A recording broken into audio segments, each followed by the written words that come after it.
नमस्कार दोस्तों, आप सभी का स्वागत है सेवार्थ सिविल सर्विसेज में। मेरा नाम है आयुष कटियार। देखिए, आज से हम लोग घटनासार जो हाफ ईयरली वाली आई है, जिसमें 15 अगस्त 2023 तक का कंप्लीट किया गया फरवरी से लेके, उसको आज से हम शुरुआत करेंगे और आगे आने वाले 8 से 10 दिनों में ये बिल्कुल खत्म हो जाएगी। मतलब आपके पास बहुत अच्छा टाइम रहेगा अगर आप आरओ एग्जाम देने वाले हैं या अन्य कोई एग्जाम देने वाले हैं इस बीच में। और ये देखिए, एक ऐसी बुक है जिसको आप डिनाई नहीं कर सकते किसी भी लेवल से। बहुत मतलब बहुत सटीक बुक है, लिटरली बहुत सटीक बुक है। इसको अगर आप ठीक से पढ़ते हैं तो करंट अफेयर्स का आप मान के चलिए 80% पोर्शन जो है वो आप अच्छा कर सकते हैं। मैं क्रॉनिकल सीरीज जो है मैं वो भी चला रहा हूँ, जो पतली वाली क्रॉनिकल आती है, उसकी प्रॉपर 1 मंथ का current affairs with question answers MCQs खत्म किया जा चुका है। प्रॉपर उसकी प्लेलिस्ट बन गई है। इसको मैं 7-8 दिनों में, 8 से 10 दिनों में मैं इसको पूरी खत्म कर दूंगा। इसमें कम से कम क्वेश्चन मतलब पेजेस हैं जो 192 के आसपास हैं। आज देखता हूँ इसकी। देखिए, इसमें आप जब ये मार्केट से ये बुक लें तो देख लें, यहाँ पे अंक 3 लिखा हुआ है और ये घटनासार करंट अफेयर इस तरीके से कुछ आपको इसका पेज मिलेगा। बहुत पतली सी आएगी बट बहुत बहुत ज्यादा इंपॉर्टेंट है। इस चीज को आप ध्यान रखना। ये लिटरली बहुत अच्छी बुक है। बहुत चीजें इसमें छांट छूट के रखी जाती हैं। ठीक है, ऐसे करके ये मिलेगी आपको। ठीक, इसको आप देख लें एक बार और बिल्कुल ऐसी मिलेगी। और इस तरीके से इसमें दिया होता है।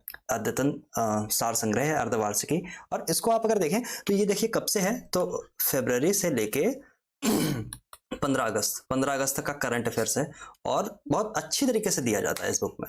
लिटरली बहुत अच्छी तरीके से दिया जाता है। जहां पे अगर कोई एडिशनल चीजें हैं स्टैटिक पोर्शन की, वो मैं सब आपको बताता हुआ चलूंगा। उसकी कोई चिंता वाली बात ही नहीं है। ठीक, तो इसके बाद नेशनल इशूज आएंगे, इसके बाद इंटरनेशनल इशूज आएंगे, इसके बाद आर्थिक घटनाएं आएंगी, यूपी स्पेशल आएगा, और फिर चर्चित व्यक्ति, चर्चित स्थल, निधन, ऑपरेशन अभियान, ये सब चीजें ऐसी आती रहेंगी।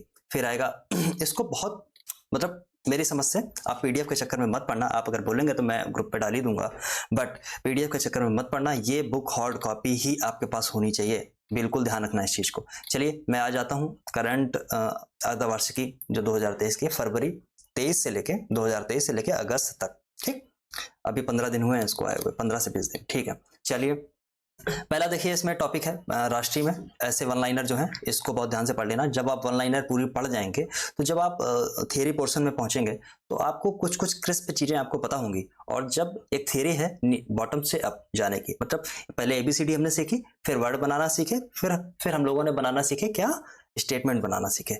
इसलिए ठीक है, इसलिए पहले ये वाली चीजें पढ़ लो, फिर इसके बाद में वो भी पढ़ना है। केवल इतने पढ़ने से काम नहीं चलेगा, लेकिन बहुत इंपॉर्टेंट है। कई बार क्वेश्चन 8 से 10 क्वेश्चन हो सकता है आपको इसी से ही मिल जाए। ठीक, यूपीपीसीएस 2023 और 2022 का मैंने पेपर डिस्कस किया था आपको। मैंने आपको बताया था 2023 में 39 से 40 क्वेश्चन आए थे, और सेम हाल था करंट अफेयर्स का 2022 के पेपर का। ठीक, आप बिल्कुल ध्यान में, मतलब अगर आप करंट अफेयर्स को छोड़ के जा रहे हैं तो पेपर मत देने चाहिए। ठीक है, मतलब मेरे कहने का आशय ये है कि जो चीजें तैयार हो, करंट अफेयर्स एक ऐसा पोर्शन है जिसको आप किसी कीमत पे नहीं छोड़ सकते हैं। चलिए अब मैं आता हूँ सीधे यहीं पे, टाइम वक्त बर्बाद नहीं करेंगे।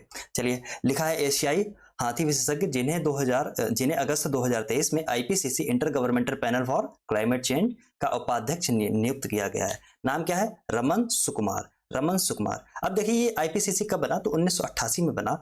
और आप जानते हैं एक संस्था है UNEP, United Nations Environment Programme, और एक है डब्ल्यूएमओ। ठीक, वर्ल्ड मेट्रोलॉजिकल ऑर्गेनाइजेशन। इसने, इन दोनों ने मिलकर ये स्थापना की थी।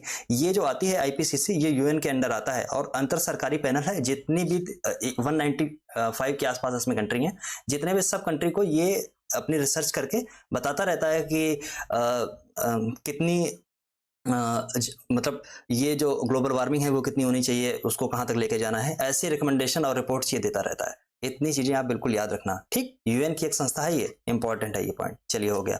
नंबर 2 पे आ जाएंगे। अगस्त 2023 में जम्मू कश्मीर के किन 2 उत्पादों को जीआई टैग दिया गया है?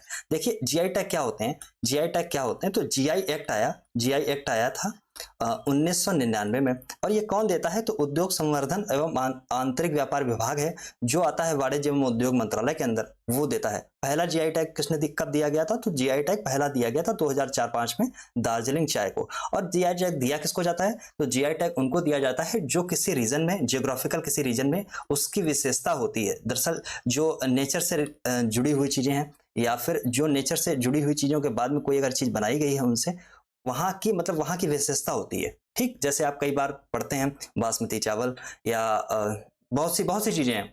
आप किसी तिरुपति लड्डू के बारे में आप पढ़ते हैं, रसगुल्ला के बारे में आपने पढ़ा, ये सब चीजें हैं। अगर यूपी का कोई जीआई टैग है उसको बहुत ध्यान से पढ़ लेना। जिस भी स्टेट का आप एग्जाम देते हैं, जैसे यूपी का अगर आप एग्जाम देते हैं तो इसको बहुत ध्यान से पढ़ के जाना। मुझे याद है 2022 के यूपीएससी के पेपर थे, यूपीएससी के पेपर में एक वहां पे आया था गुच्ची, ठीक, गुच्ची, जिसको GUCHHI ऐसे लिखा हुआ था। इसके ऊपर बहुत सारे मीम बने थे, पूछा गया था ये जीआई टैग किसको दिया गया था, और मैं यही घटनासार पढ़ रहा था उससे पहले। हालांकि ये यूपीएससी के लिए रिलेवेंट बिल्कुल भी नहीं है, बट मैं पढ़ रहा था स्टेट के लिए।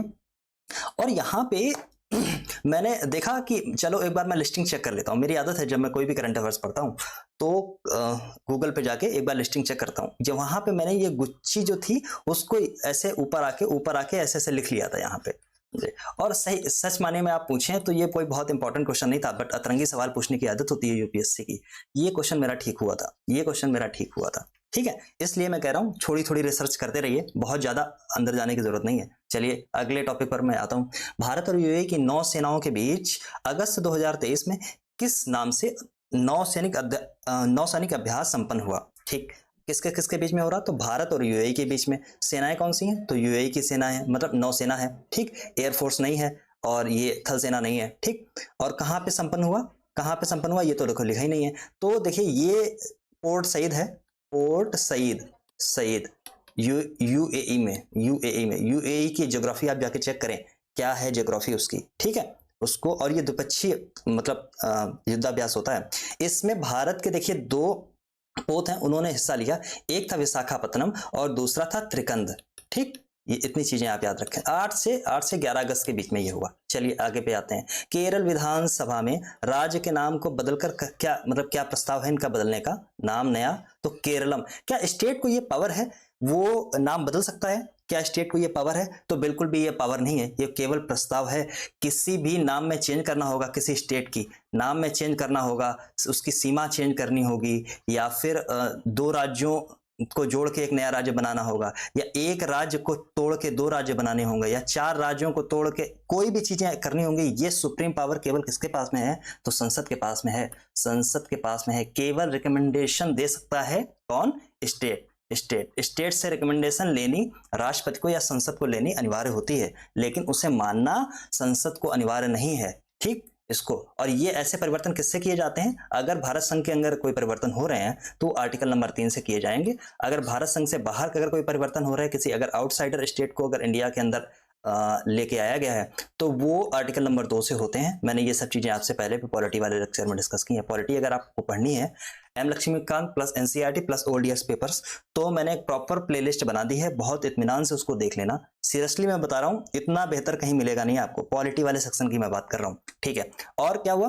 अच्छा, ये जो नाम बदला जाता है तो ये जो परिवर्तन किया जाता है वो कैसे किया जाता है? तो ये 300 याद रखना 368 जो कॉन्स्टिट्यूशनल अमेंडमेंट की बात करता है उससे ये परिवर्तन नहीं किया जाता है। ये साधारण बहुमत से ये बदलाव किए जाते हैं। ठीक, इतनी चीज याद रखेंगे। चलिए अगले पॉइंट पे आ जाते हैं। भारत में किस राज्य ने हाल ही में हस्तशिल्प एवं हथकरघा निगम का नाम बदलकर हिमक्राफ्ट कर दिया? तो हिम से हिमाचल याद रखना, हिमाचल प्रदेश। ठीक है, हिमाचल प्रदेश याद रखना। ठीक, हिमाचल प्रदेश यूपी से सीमा अपनी साझा करता है। कौन सा जिला है आप ढूंढ के बताइए, एक ही जिला है वो। ठीक है, चलिए अगस्त में किस राज्य ने पिछड़े वर्गों के लिए गुरु गोरखनाथ बोर्ड का गठन किया गया? अगर ये क्वेश्चन आपके सामने आएगा और इसमें अगर आंसर आपके सामने रखा गया ऑप्शन वहां पे यूपी, तो आप यूपी ही लगा के आएंगे अगर आपने पढ़ा नहीं, क्योंकि गोरखनाथ से आप केवल गोरखपुर पहुंच जाएंगे, इसके बाद आपकी आंखें बंद हो जाएंगी, कुछ नजर नहीं आएगा।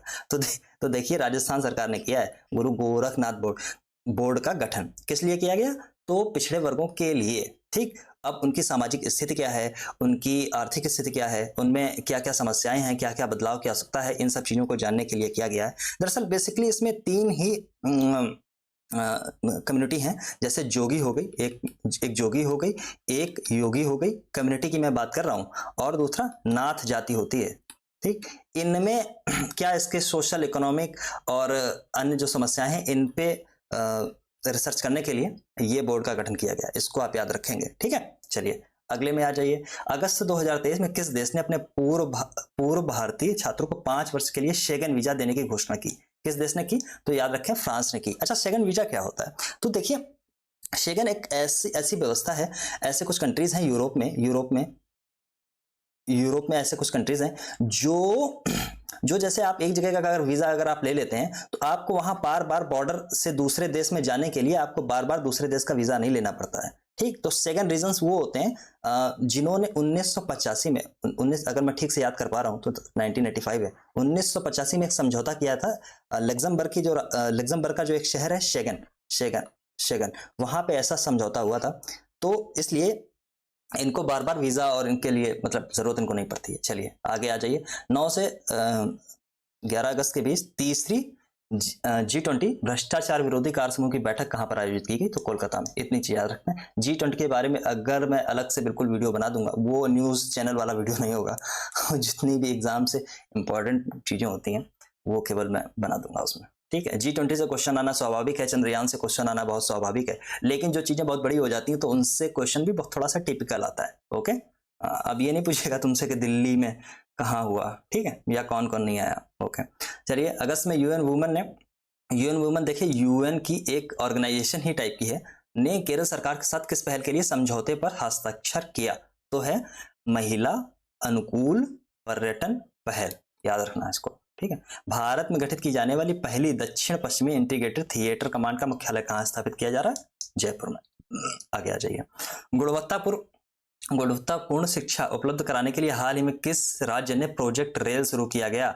देखिए इसको याद रख लेना, मैंने क्रॉनिकल में भी ये पॉइंट डिस्कस किया था प्रोजेक्ट रेल। आप प्रोजेक्ट रेल से आ जाएगा तो आप प्रोजेक्ट रेल ही लगा के आएंगे। रेल झारखंड की स्थापना हुई थी 15 नवंबर 2000 को। ये चीजें सब मैं डिस्कस कर चुका हूँ। ठीक, जो बिहार का सदर्न पार्ट था उसको काट के बनाया गया और यहीं पे आपको जादूगोड़ा मिलता है, यहीं पे आपको यूरेनियम मिलता है, यहीं पे आपको अच्छा कोयला भी मिल जाता है, प्राकृतिक संसाधन बहुत हैं और यहीं पे आपको नेचुरल बहुत सारी चीजें मिलेंगी और यहीं पे आपको बहुत सारे आदिवासी, समझे, उरांव, मुंडा, हाँ, ये सब लोग आपको यहीं मिलेंगे। चलिए आगे आ जाता हूँ। जून 2023 में इकोनॉमिक इंटेलिजेंस यूनिट, जिसको बोलते हैं EIU, ठीक, द्वारा जारी ग्लोबल लिवेबिलिटी इंडेक्स में दिल्ली और मुंबई की कौन सी रैंक है? चलिए, तो EIU ने एक अपनी रिपोर्ट जारी की, उसमें देखिए कौन से लिवेबिलिटी में कौन से शहर अच्छे हैं उनके बारे में ये बताया गया। तो इसमें देखिए पहले नंबर पर जो देश है आप याद कर लेना ऐसे, वियना, यहाँ पे लिख लेना वियना, ऐसे ही वियना कहाँ है? ऑस्ट्रिया में। नंबर 2 पे कोपेनहेगन है। ठीक, कोपेनहेगन कहाँ की राजधानी है? तो डेनमार्क की है। ठीक, नंबर 3 पे कौन है? तो मेलबर्न कहाँ है? ऑस्ट्रेलिया में। नंबर 4 पे ऑस्ट्रेलिया का ही एक आ जाता है, सिडनी। 3 तक याद कर लेना बस। ठीक, ऑस्ट्रेलिया का इतना याद कर लेना। ठीक, और इंडिया के देखिए 2 देशों की पूछी गई, उसकी पूछी गई तो दिल्ली और मुंबई, ये कहाँ पे आते हैं? 141 पे। ठीक, और अगर मैं बात करूं दिल्ली मुंबई के बाद में कौन आता है, तो चेन्नई एक ऐसा शहर है जो आता है 144 पे, और अहमदाबाद, बेंगलुरु जो है ये भी शायद आते हैं 150 के अंदर ही। बट 150 के अंदर अगर आप देखेंगे तो आपको इंडिया के 5 सिटीज देखने को मिलते हैं। टोटल सिटीज जो इसमें है वो 173 है, और सबसे आखिरी जो सिटी है वो दमस्कस है जो सीरिया की राजधानी है। ठीक, इतनी चीज आप याद रखेंगे बस, और इसमें कुछ नहीं है। ठीक, अब आइए 17 से 18 जुलाई बेंगलुरु में आयोजित 26 विपक्षी दलों की बैठक को क्या नाम दिया गया? इंडिया नाम दिया गया, Indian national development inclusive alliance. Rahul Gandhi ने ये टर्म इजाद किया था, मतलब ये नाम सुझाव दिया था। ठीक है, वह देश जहां पर आयोजित बास्तिल दिवस परेड में पिछले दिनों भारतीय सेना के 3 अंगों ने हिस्सा लिया, फ्रांस। याद रखना है इसको। ठीक, भारतीय अंतरिक्ष अनुसंधान संगठन, जिसको इसरो बोला जाता है, 30 जुलाई 2023 को किस देश के 7 उपग्रहों को PSLV C56 प्रक्षेपण वाहन से सफलतापूर्वक प्रक्षेपित किया गया? सिंगापुर के। PSLV क्या है? तो पोलर सैटेलाइट लॉन्च व्हीकल होते हैं, इसको PSLV बोलते हैं। ठीक, कब किया गया? ये वाली तारीख है। कहाँ के किया गया? सिंगापुर के किया गया। कितने किए गए? तो 7 उपग्रह किए गए। PSLV C56 याद रखना, ऐसे इसमें कंफ्यूजन करके दिएगा तो C56 की जगह 65 आपको लगा के दे देगा और आप पढ़ के भी कंफ्यूज हो जाएंगे। इन छोटी छोटी चीजों का ध्यान रखना। ठीक है, नई दिल्ली में लुटियन जोन की औरंगजेब सड़क का नाम बदलकर मतलब क्या नाम बदलने की घोषणा की गई? तो doctor APJ Abdul Kalam road. अब देखिए लुटियन जोन क्यों बोला जाता है, तो एडवर्ड लुटियन एक ऐसा इंसान था जिसको जब 1911 में आपको पता है जब जॉर्ज 5 जब इंडिया आया, जॉर्ज 5 और महारानी जब इंडिया आई, तो एक जो कलकत्ता राजधानी थी उसको बदल के दिल्ली किए जाने का प्रस्ताव था, और दिल्ली 1912 में राजधानी बनी। तो दिल्ली में जब राजधानी बनी तो एडवर्ड लुटियन जो था, उसको ये जिम्मेदारी सौंपी गई कि आप, वास्तुकला का विशेषज्ञ था, यूके का ही रहने वाला था, तो उसने ये राष्ट्रपति भवन बनाया और संसद भवन बनाया, आसपास की और भी बहुत सारी चीजें बनाई। तो ये बहुत पॉश एरिया है दिल्ली का, जिसको लुटियन जोन बोला जाता है। ठीक, आगे है अंतरराष्ट्रीय खगोलीय संघ, जिसको IAU, इंटरनेशनल एस्ट्रोनॉमिकल यूनिट, ठीक बोला, यूनियन बोला जाता है, के द्वारा हाल ही में किस खगोलीय विज्ञानी के नाम पे एक छोटे उपग्रह का नाम रखा गया? तो अश्विन शेखर, याद रखना इसको, इंपॉर्टेंट है, इसको इंपॉर्टेंट लगा लेना। ठीक, हाल ही में तेलंगाना का कौन सा गांव राज्य का पहला बीमित गांव बन गया है? मुखरा, ऐसी चीजें भी कई बार पूछ देता है, याद रखना इसको। ठीक, भारतीय मूल की वह अमेरिकी महिला अंतरिक्ष यात्री जिन्हें 11 जुलाई 2023 को वर्जिन गैलेक्टिक स्पेस में अंतरिक्ष यात्रा की। देखिए, इसका नाम आपको पिछले साल भी देखने को मिला था। ठीक, सिरसा बांदला। ठीक, पिछले साल भी आपको ये नाम देखने को मिला था, इस बार भी फिर मिल गया। ठीक, 11 जुलाई को और क्या होता है? 11 जुलाई को और क्या होता है? तो विश्व जनगणना दिवस मनाया जाता है, याद रखना। ठीक, जुलाई 2023 में जारी all India tiger estimation report 2022 में भारत में कितने बाघों की संख्या कितनी हो गई है? तो 3682 हो गई है, इसको याद रखना। इसको लॉन्च किया अश्विनी चौबे ने, जो कि वन राज्य मंत्री हैं। ठीक, वन राज्य मंत्री, इसको जारी किया गया है। और वार्षिक वृद्धि दर इसमें कितनी है? 6.1% के आस में वार्षिक वृद्धि दर है। विश्व के बाघों का भारत में कितना प्रतिशत है एस्टिमेटेड? तो 75% से ज्यादा है। ठीक, 29 जुलाई को विश्व बाघ दिवस मनाया जाता है। पहली बार 29 जुलाई कहां से आया विश्व बाघ दिवस? तो सेंट पीटर्सबर्ग में, 2009 या 10 के आसपास, मुझे याद नहीं आ रहा, ये बस 9 या 10 ही है बस। वहां पे एक समझौता हुआ था टाइगर रेंज कंट्रीज के पास में, तो उन्होंने ऐसा किया था। ठीक है, अब क्या है, रिपोर्ट में बाघों की सर्वाधिक संख्या कहाँ है? तो 785 मध्य प्रदेश में है। यूपी में आप देख लेना जाके कितनी है, रिपोर्ट अभी मैं आगे पढ़ाऊंगा तो आपको पता चल जाएगा। 1 अगस्त 2023 को केंद्रीय मंत्री धर्मेंद्र प्रधान ने बुनियादी साक्षरता को बढ़ावा देने के लिए किस ऐप को लॉन्च किया गया? तो उल्लास। ठीक, उल्लास क्या है? Understanding life long learning for all in society. ठीक है, इतना। ठीक, अगला हमारा पॉइंट है, देखिए अगला पॉइंट है, हाल ही में क्रेच नीति 2023 जारी करने वाला देश का पहला राज्य बन गया। इसको इंपॉर्टेंट लगा लेना कि कौन सा राज्य बना? तो हरियाणा। तो हरियाणा में क्रेच नीति क्या होती है? देखिए, जो 6 माह से लेके और 6 साल तक के बच्चे हैं, जिनकी माँ जो है कामकाजी महिला है, उनको क्रेच में रखने की योजना होती है। 8 से 10 घंटे तक दिन में ये क्रेच में रहेंगे, जहाँ इनको पढ़ाई लिखाई और खेलने और इनको खाना वाना सब मुहैया कराया जाएगा। तो ऐसा लागू करने वाला कौन सा राज्य पहला बना है क्रेच नीति? तो हरियाणा इंपॉर्टेंट है, इसको ध्यान में रखना। ठीक है, लिखा है जुलाई 2023 में प्रधानमंत्री मोदी ने किस स्थान पर गुजरात के पहले ग्रीनफील्ड हवाई अड्डे, तो ग्रीनफील्ड हवाई अड्डे कौन से होते हैं? जो एनवायरनमेंट की दृष्टि से ठीक ठाक, मतलब उसमें कमियां बहुत कम होती हैं, इस आधार से वो बनाए जाते हैं। तो कौन सी जगह पे किया गया? और की है हिरासर कहाँ पड़ता है? तो राजकोट में पड़ता है। गुजरात का पहला ग्रीनफील्ड हवाई अड्डा है। ठीक, तेंजिंग, देखिए ये नाम याद रखना, इंपॉर्टेंट याद लगा लेना। तेंजिन यांग की किस राज्य की पहली महिला IPS जुलाई 2023 में बनी? तो अरुणाचल प्रदेश, याद रखना, ये इंपॉर्टेंट है। ठीक, 6 दिवसीय सेमिकॉन इंडिया 2023 प्रदर्शनी का आयोजन कहाँ किया गया? तो गांधीनगर, गुजरात में किया गया। भारत का पहला मत्स्य पालन अटल उस्मायन केंद्र किस विश्वविद्यालय में खोला जाएगा? तो Kerala university of fisheries and ocean studies. ठीक, अगस्त 2023 में किस राज्य ने मैंग्रोव सेल की स्थापना की घोषणा की? कहाँ की गई? पश्चिम बंगाल। मैंग्रोव से पश्चिम बंगाल ही याद आएगा, और कुछ याद नहीं आएगा। ठीक है, हाल ही में अमृत भारत स्टेशन योजना के तहत किस राज्य में 57 रेलवे स्टेशन को अपग्रेड करने की घोषणा की गई है? तो देखिए, अमृत भारत स्टेशन योजना कौन सी है? इस योजना के तहत, अमृत भारत स्टेशन योजना के तहत, जो भी देश में स्टेशन हैं, जो चाहे वो स्टेट में हो चाहे वो यूनियन टेरिटरी में हो, उनको अपग्रेड किया जा रहा है। अपग्रेड कैसे किया जाएगा? तो वहाँ पे वाईफाई मुहैया कर दिया जाएगा, वेटिंग हॉल अच्छा होगा, आधुनिक सुविधा होंगी, कल्चरल चीजें वहाँ पे होंगी, और बहुत सारी और भी सुविधाएं वहां पे दी जाएंगी। तो 57 रेलवे स्टेशन को अपग्रेड करने की घोषणा की गई। कहाँ पे? उड़ीसा में। ठीक, टोटल ऐसा लक्ष्य है कि 508 रेलवे स्टेशन को अपग्रेड किया जाएगा।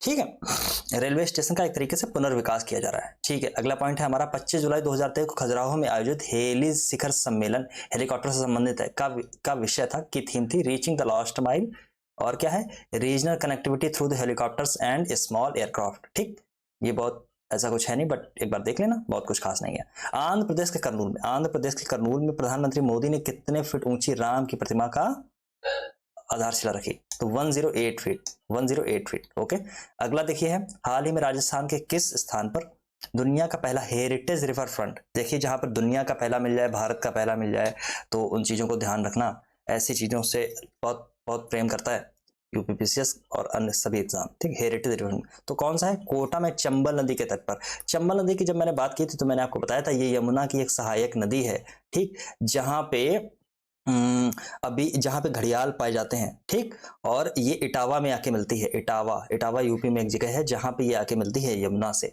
ठीक, इसके बाद सिंध मिलेगी, फिर इसके बाद ऑर्डर में मैं बता रहा हूं, चंबल, सिंध और 4 नदियां मिलती हैं। ठीक है, तो इटावा के आसपास ये मिलेगी। और यहीं पे एक आपकी जो सेंचुरी है जिसको बोलते हैं डॉल्फिन सेंचुरी, वो बनाने का प्रस्ताव है। ठीक, ये 3 जगह पे कनेक्ट करती है जो सेंचुरी है, एमपी, राजस्थान और यूपी। ठीक, चलिए, वह राज्य की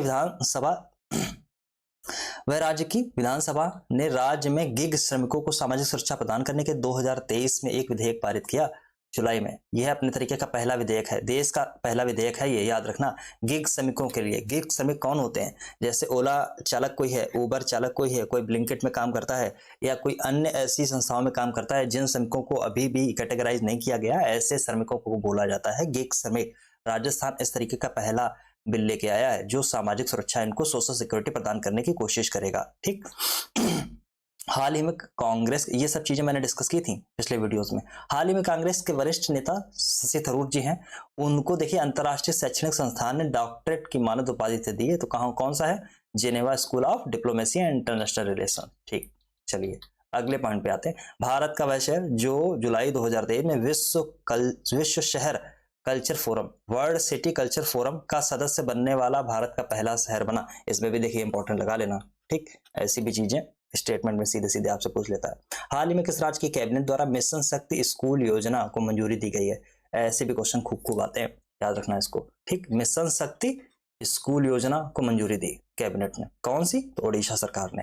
कौन सा भारतीय क्षेत्र देश की पहली कैनबिस मेडिसिन प्रोजेक्ट का नेतृत्व करने जा रहा है? देखिए, कैनबिस मेडिसिन प्रोजेक्ट क्या होते हैं, यहाँ पे देखिए लिखा भी हुआ है, CSIR IIIM द्वारा शुरू की गई कैनबिस मेडिसिन परियोजना विभिन्न प्रकार के न्यूरोपैथी और मधुमेह के उपचार हेतु गुणवत्तापूर्ण दवाइयों का उत्पादन करेगी।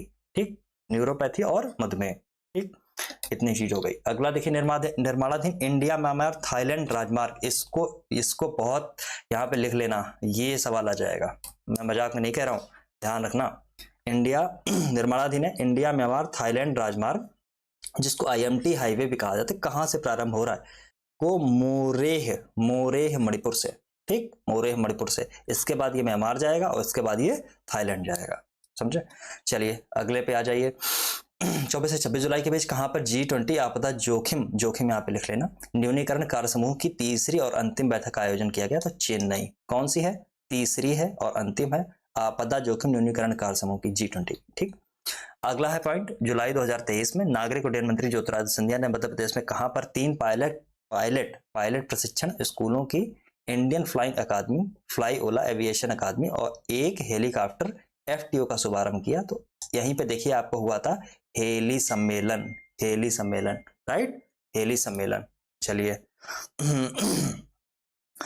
हाँ, एक चीज और हो गई। चलिए अगले पॉइंट पे मैं आता हूँ। 25 जुलाई 2023 को नागालैंड से, यहाँ पे भी देखिए इंपॉर्टेंट लगा लेना, 25 जुलाई 2023 को नागालैंड की से पहली राज्यसभा की अध्यक्षता करने वाली पहली महिला सांसद बनी। तो हेकानी जखालू, इसमें इंपॉर्टेंट लगा लेना।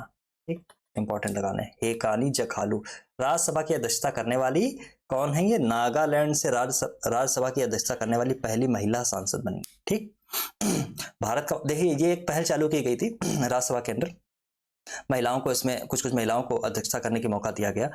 ठीक है, ये पहल थी, इसके बारे में आगे डिस्कस कर दूंगा कभी। भारत का वह पहला निजी हिल स्टेशन जिसे हाल में इतने करोड़ रुपए में डार्विन प्लेटफॉर्म को बेच दिया गया, तो लवासा महाराष्ट्र में, ठीक, पुणे के पास में है ये। ठीक, यहाँ पे देखिए लिखा भी होगा, पुणे के पास एक निजी सिटी है जो 100 स्क्वायर किलोमीटर में फैली है। इसका अधिग्रहण किसके द्वारा किया गया, तो डीपीआईएल द्वारा किया गया, ये इसका फुल फॉर्म है। जुलाई 2023 में मध्य प्रदेश के मुख्यमंत्री ने किसे राज्य का 54वां जिला घोषित किया, तो नागदा 54वां जिला है, 54th। ठीक, चलिए 19 से 21 जुलाई के बीच G20 की रोजगार कार्य समूह की बैठक का आयोजन कहाँ किया गया, तो इंदौर में किया गया। ओके, हाल ही में केंद्रीय महिला एवं बाल विकास मंत्रालय ने भारतीय युवाओं को भविष्य में उनकी आकांक्षाओं और सपनों को व्यक्त करने के लिए मिलाकर अमृत सृजन अभियान करने के लिए किसके साथ मिलकर अमृत सृजन अभियान चालू किया, तो मेटा, फेसबुक, व्हाट्सएप, इंस्टाग्राम, इसकी मदर कंपनी है मेटा। ठीक है, मार्क जकरबर्ग के अंदर। ठीक है, भारत के युवाओं को भविष्य की उनकी आकांक्षाओं सपनों को व्यक्त करने के लिए। ठीक है, चलिए अगले पॉइंट पर आ जाता हूँ, पेज नंबर 4 पे। हाल ही में उत्तर पूर्व के किस राज्य ने जिला सुशासन सूचकांक जारी किया? ठीक, किसने जारी किया? अरुणाचल प्रदेश। उत्तर पूर्व के किस राज्य ने जिला सुशासन सूचकांक जारी किया? ठीक, एक जिला सुशासन सूचकांक और भी जारी होता है उसको आप देखेंगे कौन करता है, याद करिए, क्या वो नीति आयोग करता है? आगे डिस्कस करेंगे। मई 2023 में कहां पर देश के पहले बांध सुरक्षा केंद्र को स्थापित किया गया? जयपुर। ठीक, अप्रैल 2023 में भारत के किस 3 वन्य जीव संरक्षण अभ्यारण्य की घोषणा की गई है? तो है सोरसन बारा और खिचिन जोधपुर और हमीरगढ़ भीलवाड़ा। राजस्थान में किस 3 वन्य जीव संरक्षण अभ्यारण्य की घोषणा की गई है? ठीक, वन्य जीव संरक्षण अभ्यारण्य किस एक्ट से आते हैं? किस एक्ट से आते हैं? ठीक, वाइल्ड लाइफ प्रोटेक्शन एक्ट से आते हैं क्या? इसको सर्च करना, इनके नाम याद रख लेना, खिचिन, सोरसन, हमीरगढ़। ठीक, देखिए 24 अप्रैल 2023 को सीमा सड़क संगठन, जिसको बीआरओ बोलते हैं, बॉर्डर रोड ऑर्गेनाइजेशन, ने उत्तराखंड के चमोली जिले में किस स्थान पर भारत का प्रथम गांव घोषित किया गया? तो माणा। ये देखिए पिछले साल भी था। ठीक, माणा गांव को। चलिए, हाँ, 25 अप्रैल को प्रधानमंत्री मोदी ने केरल के लिए पहली वंदे भारत ट्रेन को किन 2 शहरों के बीच रवाना किया? तो तिरुवनंतपुरम है और कासरगोड के मध्य। चलिए, और क्या है, एनटीपीसी ने किस राज्य में बांस आधारित जैव रिफाइनरी स्थापित करने हेतु चैंपियन इंडिया के साथ में समझौते पर हस्ताक्षर किया? तो असम। किस राज्य के साथ? असम। ठीक, प्रधानमंत्री मोदी ने कहां पर नमो चिकित्सा और अनुसंधान संस्थान का लोकार्पण किया? तो सिलवासा है, दादरा नगर हवेली दमन दीव में। यहाँ पर नमो चिकित्सा और अनुसंधान संस्थान याद रखना। दक्षिण एशिया मतलब साउथ एशिया की फर्स्ट मोबाइल बायो सुरक्षा लैब रामबान कहाँ स्थापित की गई? तो पणजी, गोवा में। भारत भूवैज्ञानिक सर्वेक्षण ने हाल ही में भारत का सबसे बड़ा नेचुरल आर्क किस राज्य में खोजा? कहाँ खोजा? ओडिशा में। चलिए, ये देखिए 1 जुलाई 2023 को किस राज्य में सिकल सेल एनीमिया मुक्त मिशन का शुभारंभ किया गया? शहडोल एमपी में। प्रधानमंत्री ने किया है, इसके बारे में मैं आपसे डिस्कस कर चुका हूँ क्रॉनिकल में। मैंने आपको बताया था सिकल सेल एनीमिया उन्मूलन अभियान जो है ये चलाया जा रहा है, जिसमें आरबीसी से होने वाले रोगों पर ध्यान दिया जाएगा। इसमें सबसे ज्यादा आदिवासियों पर यह लक्षित कार्यक्रम है। ठीक, सिकल सेल एनीमिया उन्मूलन। जून 2023 में भारत ने किस देश के साथ नौसेना के साथ विशाखापत्तनम में मैरीटाइम पार्टनरशिप नामक एक सैन्य अभ्यास किया? तो फ्रांस के साथ में किया। कहां पे किया? विशाखापत्तनम में। ठीक, नौसेना के साथ में। चलिए, जून 2023 में भारत की पहली पुलिस ड्रोन यूनिट किस शहर में लॉन्च की गई? ये भी मैं सब चीजें डिस्कस कर चुका हूँ क्रॉनिकल वाले सेक्शन में।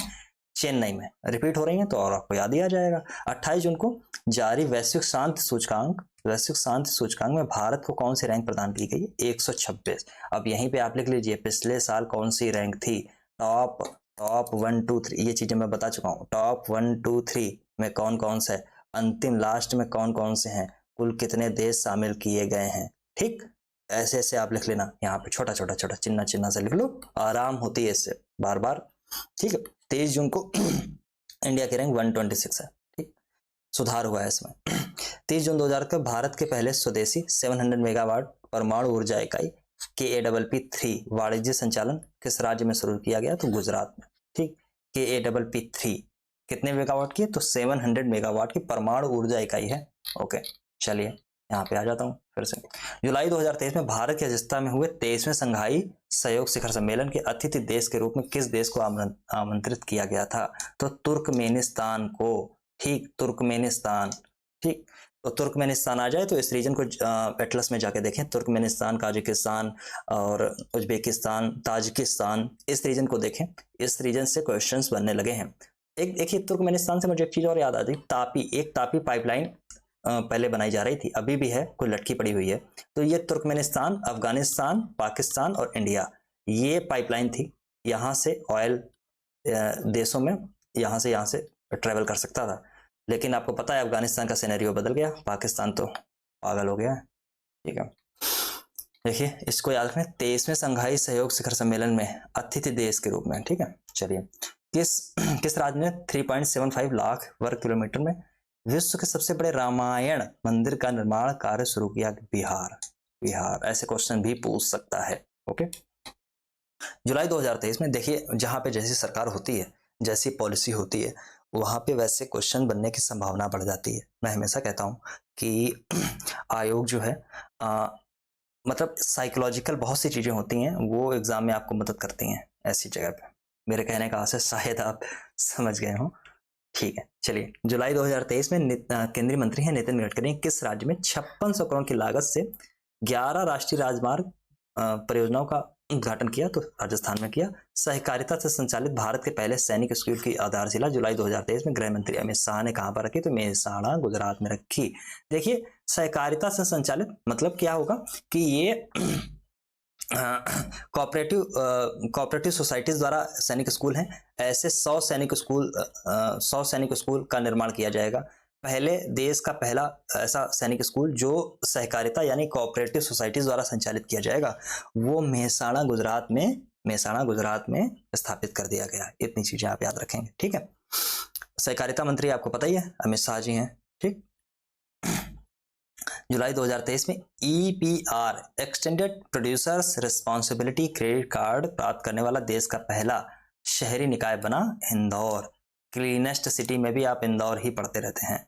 ठीक, हाल ही में किस राज्य में वन टैप वन ट्री अभियान की शुरुआत की गई? उत्तर प्रदेश। इसमें इंपॉर्टेंट लगा लेना बालक, इंपॉर्टेंट यहाँ पे लगा लेना। ठीक, सूरत, गुजरात के सूरत में 67 लाख स्क्वायर वर्ग फुट में निर्मित दुनिया के सबसे बड़े कार्यालय भवन को नाम दिया गया तो सूरत डायमंड बोर्स। ये भी मैंने डिस्कस किया गया, और ये डिस्कस किया था, मैंने आपको बताया था पेंटागन से भी बड़ा होगा। वर्ल्ड का सबसे बड़ा जो कार्यालय है पेंटागन, उससे भी ये बड़ा होगा। ठीक, सूरत डायमंड बोर्स। हाल ही में किस भारतीय संस्थान द्वारा AI फॉर इंडिया 2.0 बोलते हैं, बट जो अमेरिकन इंग्लिश है उसमें 2.0 इसको बोला जाता है, प्रोग्राम लॉन्च किया है? तो IIT मद्रास और IIM अहमदाबाद, इन दोनों ने, मद्रास और अहमदाबाद, ठीक, ने AI for India 2.0 program launch किया। चलिए, हाल ही में कहां पर स्थित खडग नदी वैली प्रोजेक्ट को मंजूरी दी गई? तो ओडिशा। ठीक, ये प्रोजेक्ट क्या है हम लोग आगे डिस्कस करेंगे। भारतीय अंतरिक्ष अनुसंधान संगठन, ये याद रखना, खडग नदी वैली प्रोजेक्ट। ठीक, इसरो ने किसके साथ मिलता है? अंतरिक्ष यान मिशन लॉन्च संचालन SMOPS, जिसको स्मॉप्स 2023 पर अंतरराष्ट्रीय सम्मेलन की मेजबानी की। तो इटालवी यानी इटली की इंटरनेशनल मतलब अंतरिक्ष एजेंसी है, स्पेस एजेंसी है, और इंटरनेशनल एकेडमी फॉर एस्ट्रोनॉटिक्स, ठीक, IAA, इसके साथ में क्या किया गया? अंतरिक्ष यान मिशन संचालन यानी स्मॉप्स 2023 पर सम्मेलन की मेजबानी की। चलिए, जून 2023 में जारी रॉयटर्स डिजिटल न्यूज रिपोर्ट के अनुसार भारत का सबसे अधिक विश्वसनीय मीडिया संस्थान कौन सा है? तो DD इंडिया।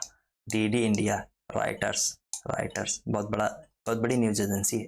ठीक, हाल ही में भारत ने किस देश को पेंटावैलेंट टीकों की 12,500 डोज दान देने की घोषणा की है? क्यूबा को। क्यूबा से आपको क्या याद आता है?